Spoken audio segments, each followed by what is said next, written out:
ইতিমধ্যেই আমরা 11 দলের পক্ষ থেকে গতকাল লিয়াজি কমিটির মিটিং করেছি।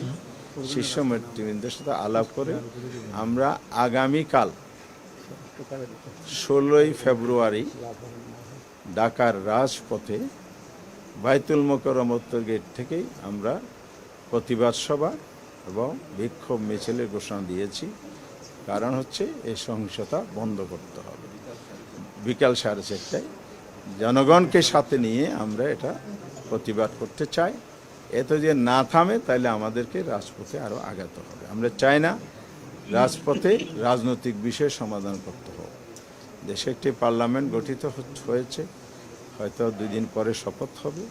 সেই পার্লামেন্টে রাজনীতির সকল আলোচনার কেন্দ্রবিন্দু হোক, এটাই গণতান্ত্রিক রেওয়াজ, পলিটিক্যাল কালচার নতুন দ্বারা আমরা তৈরি করতে চাই।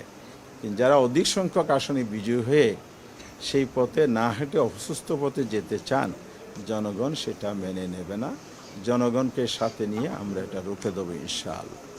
আরেকটা বিষয় হলো সংস্কার।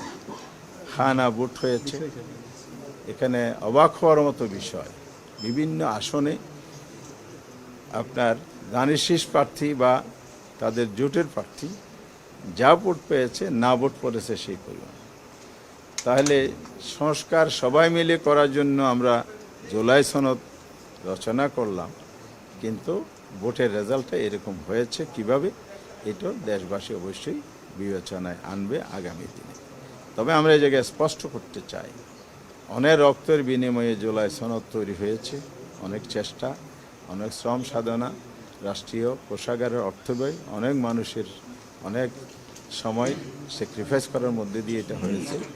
সেই জায়গায় যদি নতুন কোনো কিছু ঘটতে যায় তাহলে এটা জনগণ গ্রহণ করবে না।